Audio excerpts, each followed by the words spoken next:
Hello guys, good morning, good afternoon na pala. So, kamusta po ang lahat?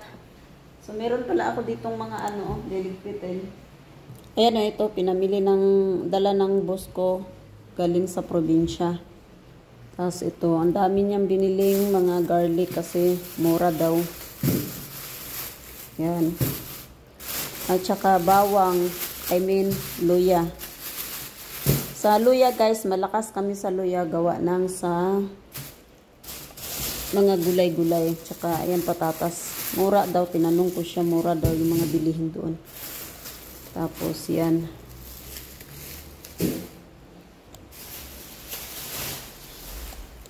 Siguro sa sobrang lakas ng ulan kaya yata binibigay na ng mga tindera ng mura yung mga paninda nila.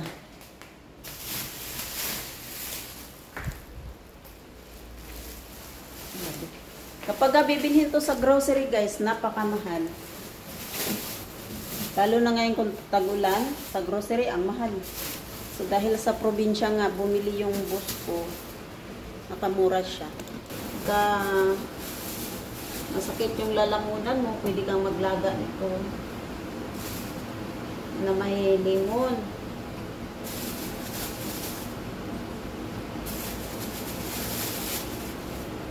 Ang dami namin stock na Sa garlic naman, hindi ako masyadong magasto sa garlic kasi hindi ako masyadong naglalagay sa pera na lang kapag pang-gisa-gisa or mga inulang manok, ganun.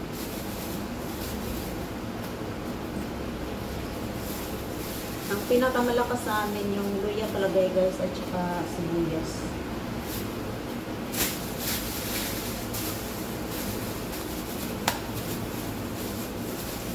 Ang dami na luya. Kanto sawa si Loray sa sibuyas.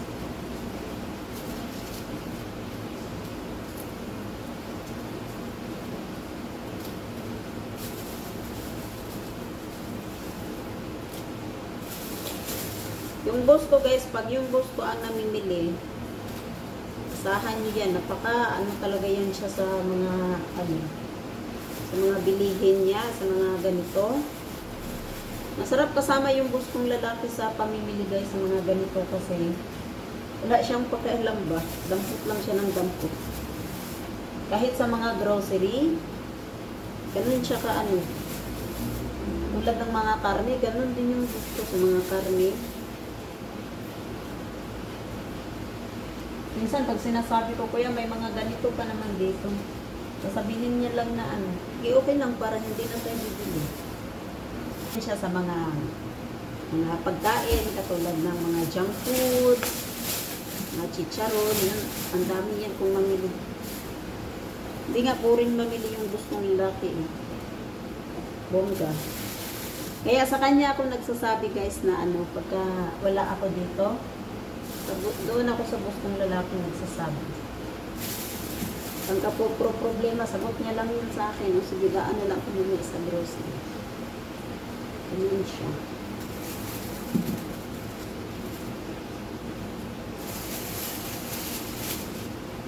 Oh my God, dami naming So, itong patatas, mabilis lang tumasira yung patatas. Kaya kailangan gamitin siya ng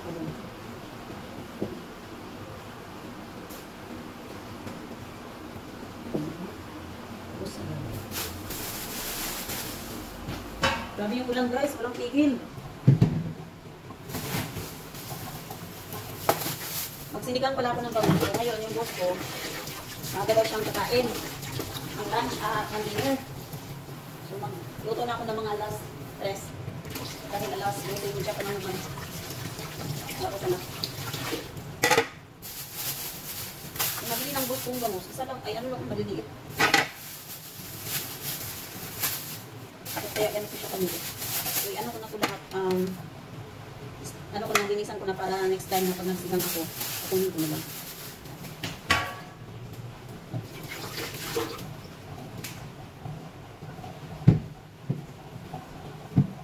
Takas ng ulan, tapos naawa ko sa kapatid ko at saka yung mga anak niya kasi Inano na sila yung inupahan kasi nilang bahay guys. Tulo siya.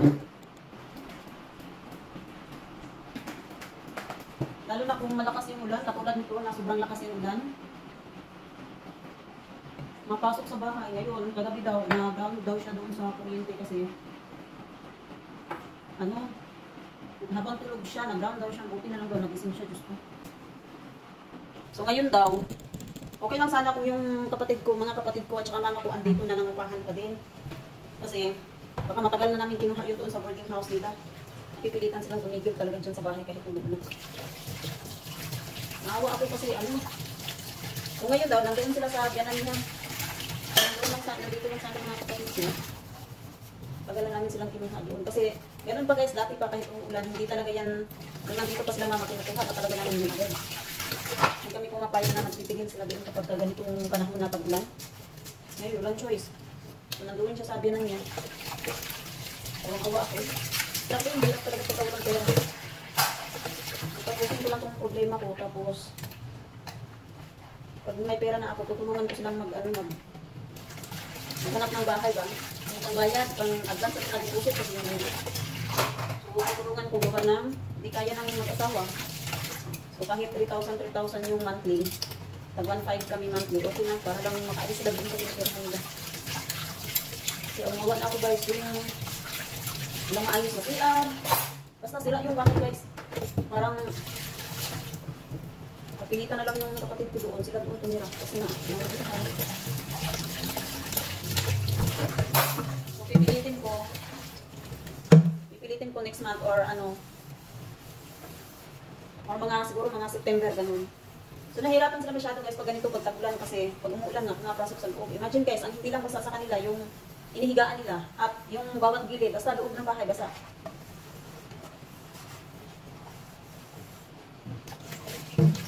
So, pipilitin ko na makahanap na sila ng bahay. Kaya naman kasi hindi sila marami namang nahanapan, ito yung pangbayad ba, advance at sa deposit, wala sila. Nakapag-decide ako ngayon, natutulungan ko silang ang advance at saka deposit. Kasi sa monthly naman na 1,515 na lang tayo. Kasi ungawa ko sa mga bata guys na. Yung pangalawang nga yung anak, nagsasabi na daw na, hanap tayo ng magandang bahay. Sabi gano'n daw yung pangalawang anak. Ako sabi ng pamangkin ko na yun, gusto ko yung bahay ni Tita Mami kasi maganda. Sabi ko naman, gusto kong bahay ko lang po, hindi ko kayo hayaan dyan kahit tumira sa bahay na yan. Ang hirap na maging mahirap talaga. Okay lang, basta maging healthy. So, kung magawa ng paraan, gagawa na lang ng paraan para lang ano. Ito yung problema nila guys, pag tag-ulan talaga. Pag tag-init naman, sobrang init naman kasi asin, wala. Sobrang dulit pa ito. Kaya, ako yung nakakatanda dito, so wala na akong choice, kundi tulungan ko na lang. So, tinipigilan ko na yung pagbubunga nga ko sa kanila kasi parang, pakiramdam ko parang laging busy kung bubunga nga ka ba. Hayaan ko na lang po ngayon dahil wala naman ito magtingin ko, kami ko lang. Walang choice.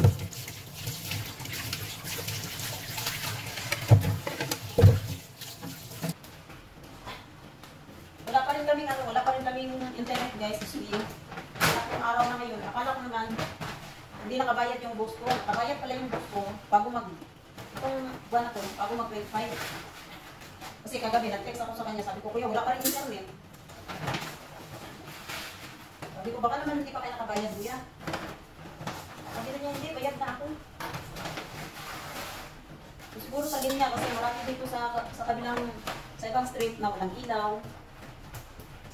So, baka naapituhan siya.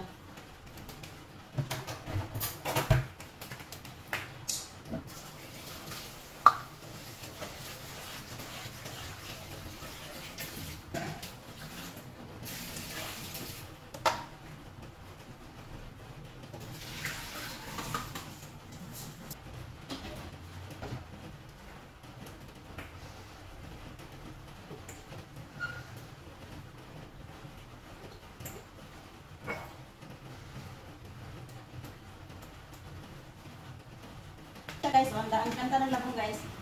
Puting-puti siya. So, pinakulaan ko para matanggal yung, ano yung matanggal? Parang pait ba yun? Pero hindi man mapait yung ano. Pakla yata, pakla.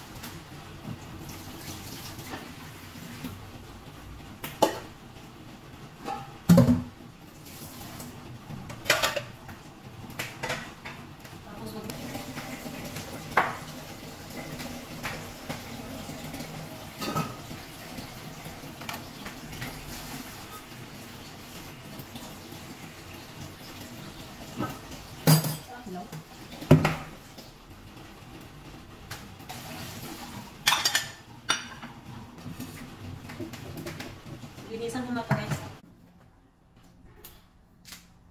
Maghimay tayo ng kangkong.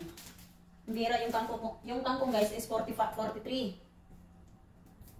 Grabe nung kangkong lang, napakamahal na. Naalala ko dati sa amin sa probinsya, pupunta lang kami sa gitna ng sa maisan. Pagkusawa ka na doon sa pangunguha ng kangkong.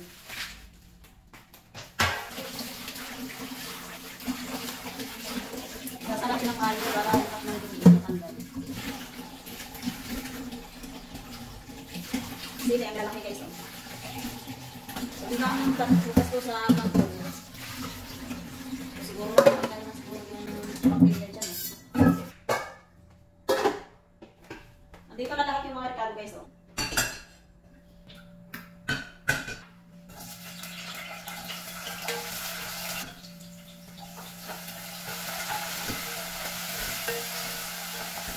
Kamatis.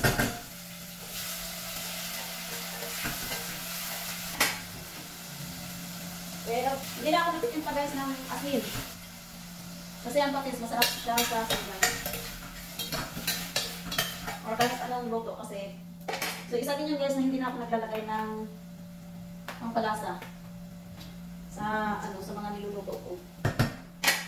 Tapan na natin hanggang sa madurog yung kamatis. So yung ating sinigang is gabi, with gabi siya guys. Tapos meron pa akong konti dito, so dagdagan ko na lang ito. So durog na ang kamatis, ilagay na natin yung isda. Natin isama yung sabaw ng isda kasi malasa.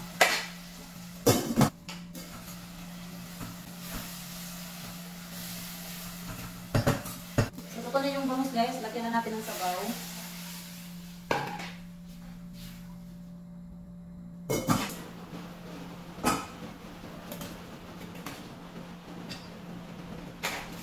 Lagyan na natin itong sinigang mix. Tapos pagkatapos ko magluto guys, kakain ako. Kasi yung CR, yung salamin, punasan ko na para sa anong pagpapinta. So lagay na natin itong kangkong. Internet ka, wala na talagang balak na bumalik pa. Sugat. Hindi ako makapag-upload sa YouTube ko, sa Reels ko. Wala akong upload. Kagabi may upload ako. Doon sa isang cellphone, yung isang cellphone ko kasi doon lahat yung mga dapat kong i-upload. So dahil wala akong internet, hindi ko ma-upload. So pakuloyin nyo na guys. So guys, luto na siya guys. Nakain na rin ako. Sarap talaga kumain pag nagkakamay guys. Ay.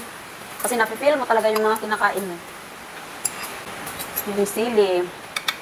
Chill. Masarap ang sabaw ngayon kasi ulan.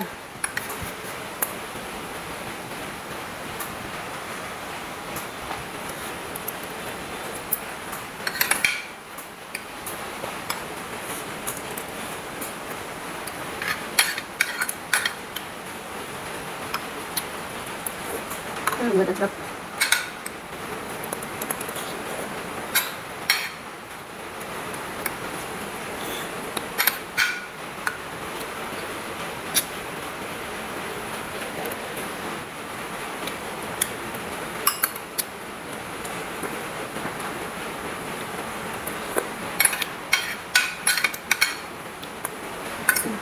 Yung bangus hindi siya ganun kataba kasi maliit nga.